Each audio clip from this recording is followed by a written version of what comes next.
Thank you so much, Miloš, and thank you to Aurelio and Georg, who've already covered a lot of what I was going to cover, so you've made my job very easy. So I am a consultant physician in Dublin, trained in infectious diseases, but I work in inclusion health, which is we work directly with people who are socially excluded. And so this topic is of real interest to me because it's very, very prevalent in the patients that I work with. I was looking through the slides I had prepared for previous talks, getting ready for today, and I was struck by the fact that of the 3 clinical cases I had prepared for earlier talks, 2 of them have died in the interim, and I think it just shows the very life-shortening impact of the phenomena that we're going to talk about. And these were people in their 40s. So, you know, do we need any new HIV drugs? And I think from what you've heard already from Georg, he's highlighted that there's a significant subgroup of people living with HIV who don't mount a sufficient immune response to antiretroviral treatment and whose life expectancy and healthy lifespan remains very shortened.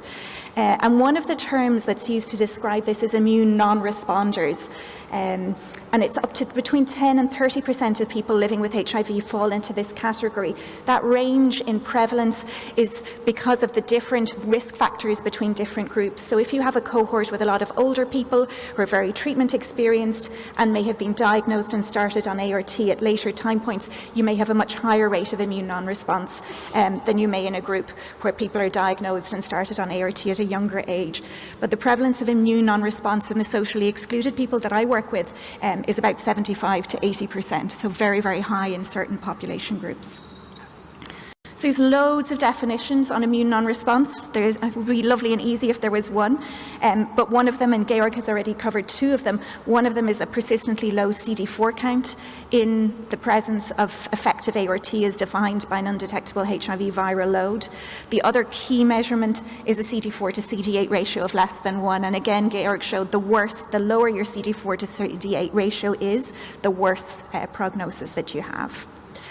And again, as Georg said, your probability of survival stratified by your CD4 count when you're virally suppressed is really different. And you can see that, you know, we have fantastic survival probability for people who have a good CD4 response to antiretroviral treatment, but those who don't respond well, who have a persistently low CD4 count, are actually experiencing quite significant mortality and morbidity. And there's lots of interest in what's driving this. I think one of the key concepts that the 2 previous speakers have alluded to, but not maybe used this term, is around inflammaging. So there's this concept that all of us, as we age, our immune systems change, and as a result we develop these age-related diseases, but the age at which that occurs can vary between somebody in their 30s to 40s and somebody in their 80s or 90s. So there's a huge age distribution. And all of these chronic age-associated diseases are increased in the presence of chronic inflammation. So people with psoriatic arthritis, rheumatoid arthritis, and people living with HIV with chronic inflammation are very subject to these. And I can never give any talks without talking about social determinants of health because I am officially obsessed, but I think it's just really important that when we're thinking about who is at risk of immune non-response and this accelerated morbidity and mortality, you can see here that injecting drug use, which is a real, I suppose, response to having had a very difficult life full of childhood and adulthood trauma, that is associated with a greatly increased risk of being an immune non-responder. So a real call to all researchers to include people who experience social exclusion, such as people who inject drugs in their studies because they're experiencing very severe biological phenomena. And we've talked a lot about the potential mechanisms of immune non-response. Again, there's no consensus, but it does seem that persistent GP120 presence in the serum and in the tissues may well be linked. And that may be happening in 2 ways. So again, Aurelio talked about this, but he mentioned that GP120 acts as a PAMP, so a pathogen-associated molecular pattern that's recognized by TLRs 2 and 4. So it's directly driving the immune response there.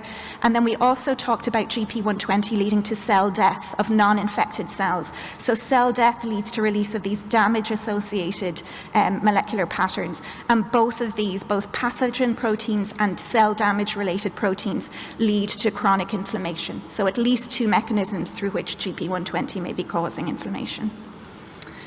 So this is my hypothesis, which is HIV and chronic viral infection in the presence of these viral proteins that are affecting people's immune systems in combination with the immunological effects of social exclusion and psychosocial stress lead to trouble in the form of immune non-response and all its associated problems. So this has really been covered already, but Aurelio talked about how GP120 can be soluble in the plasma, it interacts with immune cells, and it causes release of pro-inflammatory mediators in the nervous system, in the plasma, and that it can cause induction of innate immune responses through these 2 mechanisms. And this slide was also already shown, but you can see that people with higher levels of soluble GP120 in this as yet unpublished paper have higher levels of IL-6, and IL-6 is a real canonical cytokine for pro-inflammatory chronic inflammation cytokine. So you can see this is a logarithmic scale, so there's quite a significant difference between having an average of 10 here or having an average of 100 here or having an average of 10 there. This is also data from the same as yet unpublished paper, but what you can see in it is that higher levels of GP120 and of this associated cluster of antibodies are associated with higher levels of cardiovascular plaques, and that would be another real clinical hallmark of accelerated aging and chronic inflammation, and that leads to very severe complications like heart attack, stroke and death. So clinically significant association there. So this is our hypothesis that soluble GP120 is leading to inflammation through the innate immune receptors and through cell death, and then this is leading to immune non-response and inflammation and a whole host of problems that's associated with. So then the obvious next question is, well, if we use GP120 inhibitors, can we slow or reverse some of what's going on? We have some preliminary evidence from this, from the BRIGHT study that Georg already spoke about, and this is from a poster that one of the members of the audience presented at EACS in 2021, but you can see here that in people who receive the GP120 inhibitor, you're seeing a reduction in these pro-inflammatory markers down here at the bottom. So what would a dream study trying to address this question look like? And I think that's a really important question for us as an audience, because there are such a variety of endpoints that we can potentially look at without a real consensus as to what is the most important endpoint. So we know that HIV viral load, an undetectable HIV viral load, is not measuring what we're interested in this setting. So what do we need to do? And there's a vast range of different ways of looking at people's immune systems. I think it's really important to highlight that what we are talking about here is essentially people's immune gears being stuck in about third. So we're talking about chronic inflammation being switched on. So cytokines that you shouldn't be seeing in somebody who's healthy and well, cytokines that are associated with infection and tissue damage, are present in the individual at low levels. So there's low level inappropriate chronic inflammation.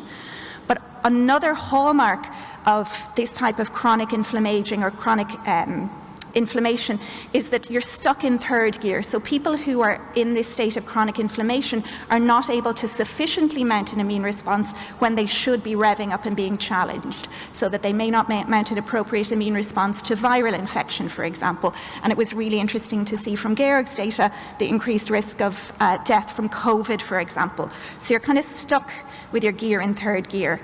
And again, from my point of view, it's really interesting to see that this is very reminiscent of what we see associated with psychosocial stress in primate models. This is a study done on female macaques, so you can rule out behavioral responses to stress like smoking and alcohol, because the macaques didn't have access to those things.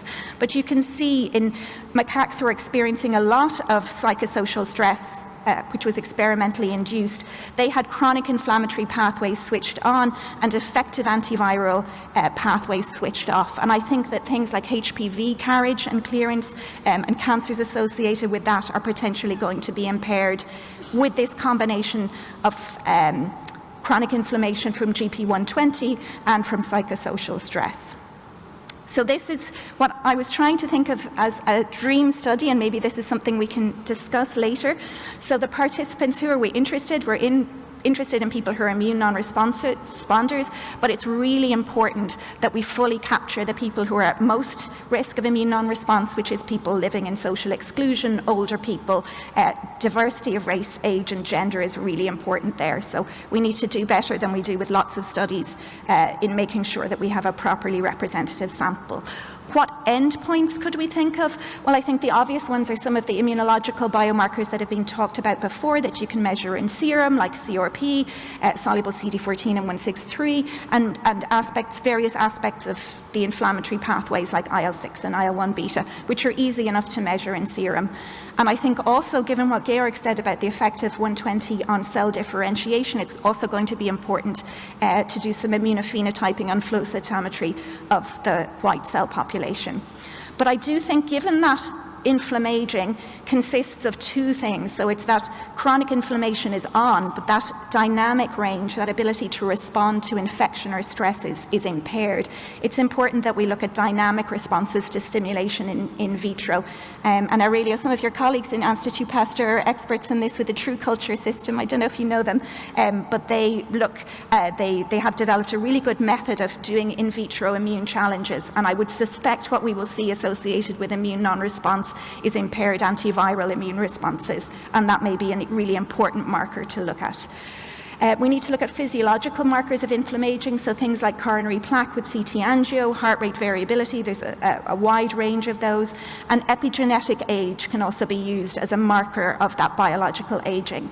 But I think ultimately the endpoints that we're most interested in are the most challenging, and those are things like morbidity and mortality. And unfortunately, to see changes in those, we need large studies over longer periods of time. And I think, given the effect of GP120 in the central nervous system, it's also going to be really important to have very sensitive measures of cognitive frailty and aging in whatever study we design. So this is the wish list for all potential funders and collaborators. I think this would really be a fantastic thing to look at and would potentially give us a way to clinically intervene for those people for whom standard ART really hasn't restored their health and lifespan to the degree that we would wish.